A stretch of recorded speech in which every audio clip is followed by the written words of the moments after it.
আমাদের রূপগঞ্জ থানা কাউন্সিল আজকে আমাদের মাঝে উপস্থিত হয়েছেন আমাদের সংগ্রামী সেন্ট্রাল প্রেসিডেন্ট হজরতুল আল্লাহ হজরত মাওলানা শেখ মুফতি শামীম মজুমদার হাফিজাহুল্লাহ, আছেন মহাসচিব মহোদয় এবং জেলা সভাপতি এবং অন্যান্য দায়িত্বশীল এবং অতিথিবৃন্দ।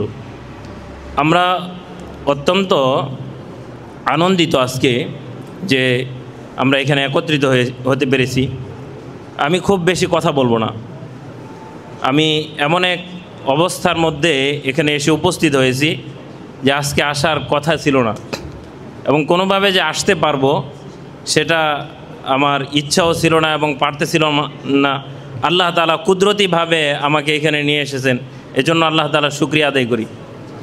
এবং এমন এক পরিস্থিতিতে আমি দুইটা কথা বলবো। একটি হচ্ছে শানে সাহাবা এক ঐক্যের প্রাচীর, এখানে কোনো ভেদাভেদ, এখানে কোনো মারামারি, কোনো ইখতিলাফ নাই। যেই জায়গার ভিতরে ইখতিলাফ হবে সেটার মধ্যে কখনো বরকত আসবে না।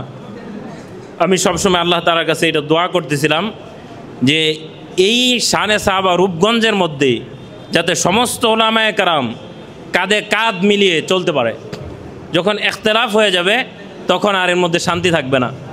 আরেকটি হচ্ছে নেতৃত্ব তো আল্লাহ তাআলার পক্ষ থেকে আসে, সেই নেতৃত্ব যেই পাক সে যাতে আল্লাহ তাআলার হুকুম অনুযায়ী দায়িত্ব পালন করতে পারে। আরেকটি সর্বশেষ কথা হচ্ছে আমরা যেই সংগঠনে আছি সেই সংগঠনের যিনি চেয়ারম্যান আছেন উনি একজনই ব্যক্তি বাংলাদেশে। ওনার সাথে যারা কাজ করেছে আমরা দীর্ঘ সময় ব্যয় করেছি। আমরা জানি যে আপনারা ইনসাফ ভিত্তিক একটি এখানে কমিটি হবে এবং সেই কমিটিতে ইনশাআল্লাহ আপনারা কাঁধে কাঁধ মিলিয়ে কাজ করবেন। আল্লাহ তাআলা বারাকা দান করবেন। আসসালামু আলাইকুম ওয়া রাহমাতুল্লাহ।